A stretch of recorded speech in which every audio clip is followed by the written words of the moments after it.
why do product launches? Why not just have an evergreen product?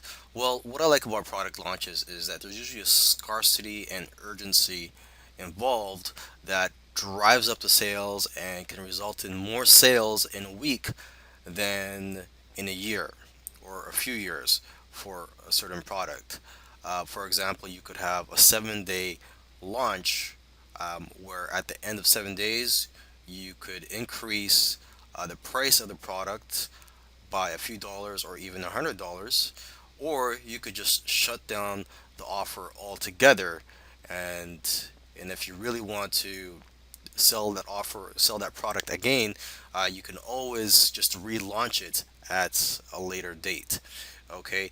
Another reason to do product launches is that there's a possibility that you can generate thousands, tens of thousands, or even hundreds of thousands of dollars, or even more. So there's always a possibility of getting that big windfall of cash, and cash is king. You need cash to operate your business. So that's one of the beauties of having product launches. It infuses cash into your business.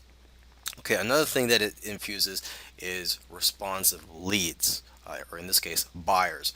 Buyers are, as a rule of thumb, buyers are 10 to 20 times more responsive than freebie seekers. So it's very important to have buyers on your list. So you can also look at product launches as an opportunity to build your list with responsive leads.